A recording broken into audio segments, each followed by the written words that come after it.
And everyone, welcome to AM Sports here with me, Muftau Nabila Abdullah. In the next couple of days, about 5,000 athletes will assemble in Ghana to participate in 29 different sporting disciplines in the African Games 2023. One of those disciplines is football. The Accra Sports Stadium, Cape Coast Sports Stadium, and the Accra Sports Stadium.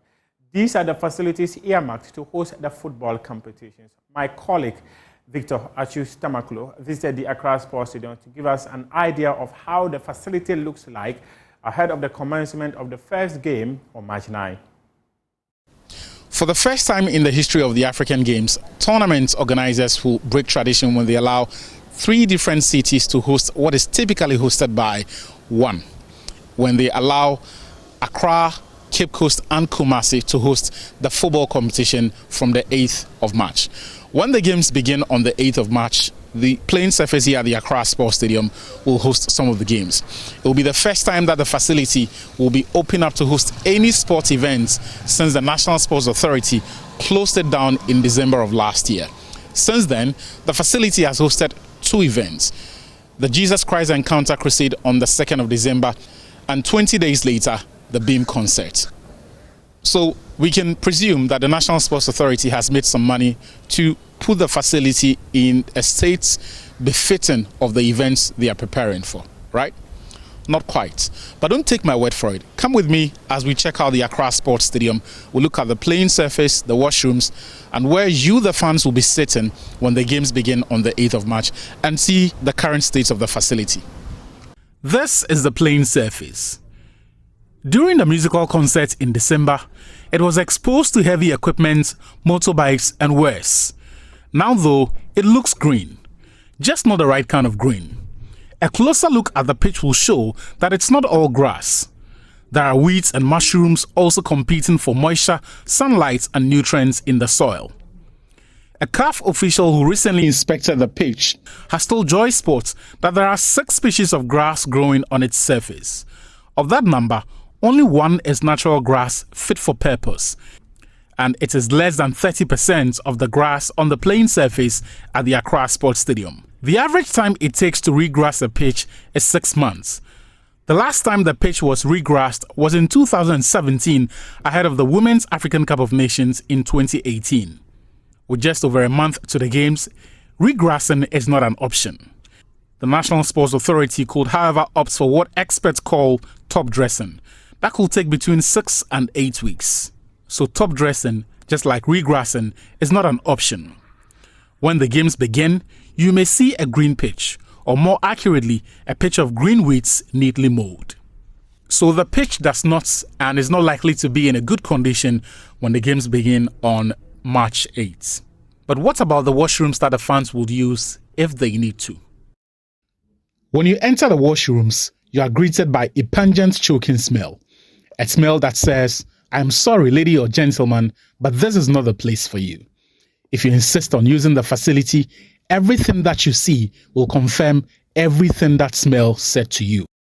From the toilets to the urinals, none of these have been cleaned for months. For regular users of the Accra Sports Stadium, it is exactly what they expect, and that is why many come to the Accra Sports Stadium not planning to use the washrooms. If I didn't know better, I would assume that the National Sports Authority does not care about the state of this facility or the patrons of the Accra Sports Stadium. But they say they do.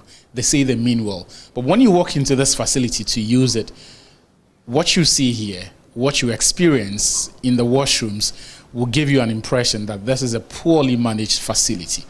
The National Sports Authority often rents out the facility for top dollar. So where exactly do these monies go to? What are these monies used for? Going around the facility, there is little evidence of the reinvestment from the revenues accrued from renting out the facility into fixing the pertinent issues at the Accra Sports Stadium. We have taken you to the washrooms. You have seen how unkempt they look. Clearly not being managed. Take a look at these broken plastic seats next to me, a bit further away from me, and those to my right hand side. The NSA closed down the Accra Sports Stadium to make money they ostensibly would reinvest into replacing these broken seats, cleaning the washrooms, possibly regrassing the pitch and fixing and leaving the Accra Sports Stadium in a much better state. But 2 months since the facility was closed down, there is no evidence of any reinvestment into the facility. In February, the Ghana Premier League will resume. Probably before that, we're going to have the National Division 1 League and the various clubs in the Greater Accra region who use this facility getting into action. When they start using the facility, when football fans resume attending matches, they are not going to find this facility in any better state than it was when they were last here.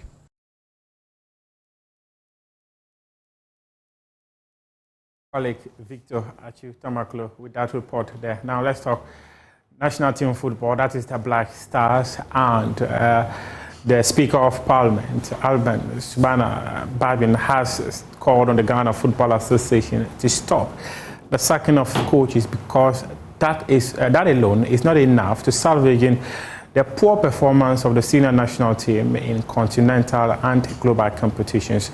According to him, it's about time the GFA builds some consistency when it comes to the technical direction of the senior national team.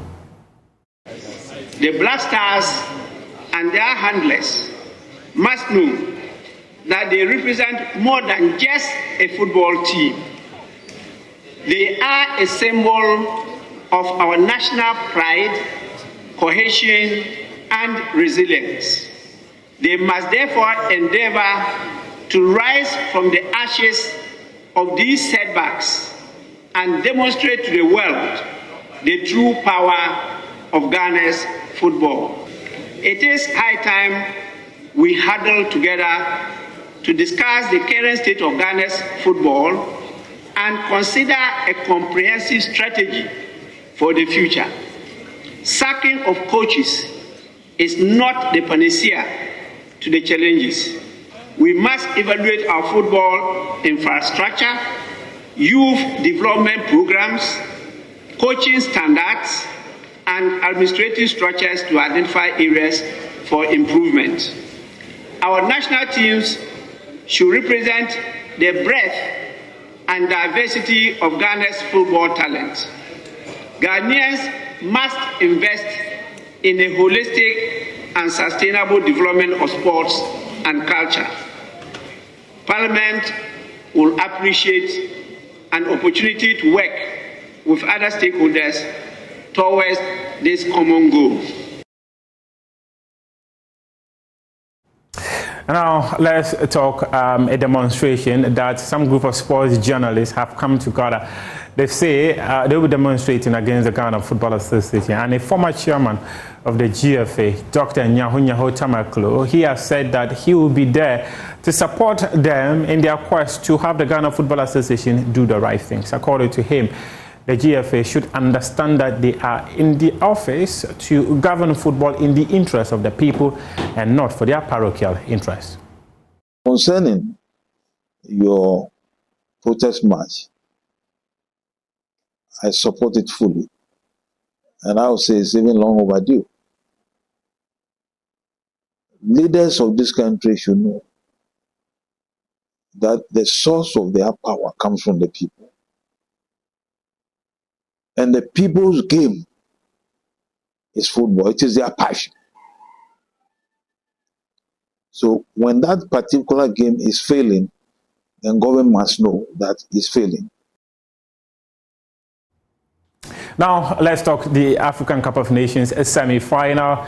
The fixtures are happening tonight. It is South Africa versus Nigeria first, and the second game will have the host nation, Cote d'Ivoire. They will be coming up against DR Congo. Let's hear from the head coach of South Africa, Hugo Bruce. He's been speaking about that game. He believes that this is a game they have the potential of winning to make it to the final of the competition. I'm confident in the players, even when in South Africa there were a lot of question marks about it. I think it's very important that you can go on working for a long time with the same players, so you can install something in the team.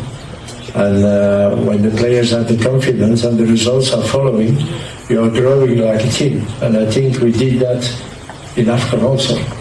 We had the first game against Mali. We didn't play bad, not at all, but we lost the game. So the second game was Namibia, and that was a good thing for us. It gave us a boost for all the players to believe that, yeah, it can happen. After that, okay, you won against Morocco, and so every time you got more and more confident. So now we believe that we can reach a final. So, and again, I believe since a long time in those players because they have qualities. We needed such that kind of tournament where we have to play a higher level, where we have to do things that normally South African players don't do in the national competition. And we succeeded. So that means that, that is the reason, I think, why we are now in semi-final. Yes, I hope that I can say that I can be proud of myself when with two different teams you are now in semi-final and you won already in Africa. This is something special for me, certainly. At the other side, once you are in that phase of the tournament, you hope to win it also. And when I should succeed that should be a fantastic thing for my CV. But again, it's not only the coach, it's also the team. You need a team. You can't do it with a bad team. So let's see what the semi-final gives us tomorrow, and let's hope that we can go to the final on Sunday. Yeah, we're just proud as a team to be, in the semi-finals in the last four. We've worked so hard over the last few years. We've come a long way, as a country, as a team, as a squad. So I'm just proud to be, at this stage. Not so many people, believe in us, but we believe in ourselves and in what we've done the last few years. And we've shown, that it's possible. So we're looking forward to the game. We're excited. Obviously, we've done our analysis. We're looking forward to the game. It's going to be a big one. Obviously, there's a big rivalry between the two countries, and they are obviously the team that knocked us out the last time we were at AFCON, in 2019. So there's a lot at stake. There's a lot to play for, and we're ready and we're looking forward to the game.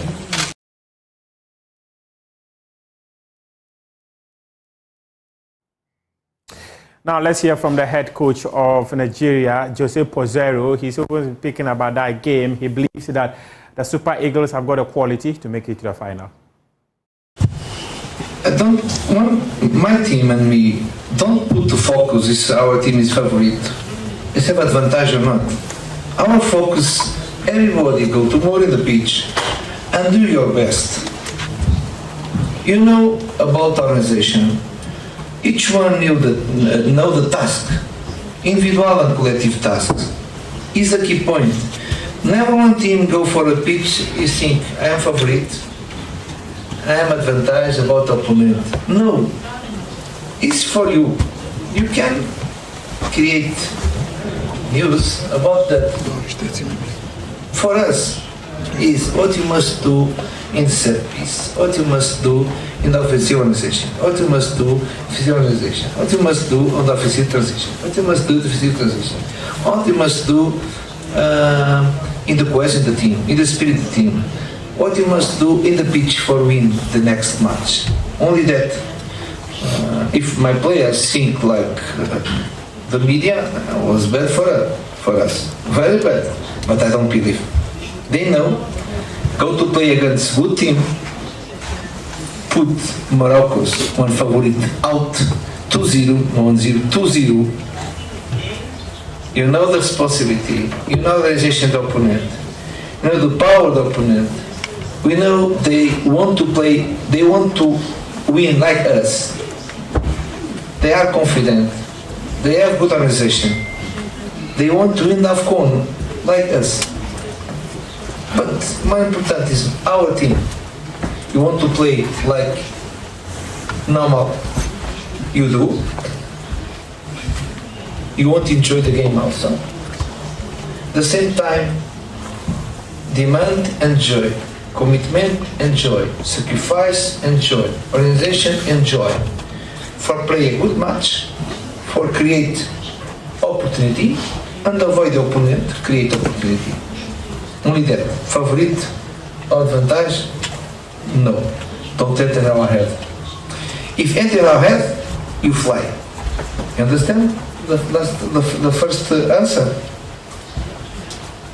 More strong than win three times and fly. No, you don't fly. You go play in our feet in the ground tomorrow. Sure. I think, like the coach said, I think we do believe, that we can go all the way. But like we said throughout the tournament, we take game by game, and this is the focus now. This is the focus is on playing against South Africa in the semi-final. So that's what we're focusing on, and hopefully we can get the job done.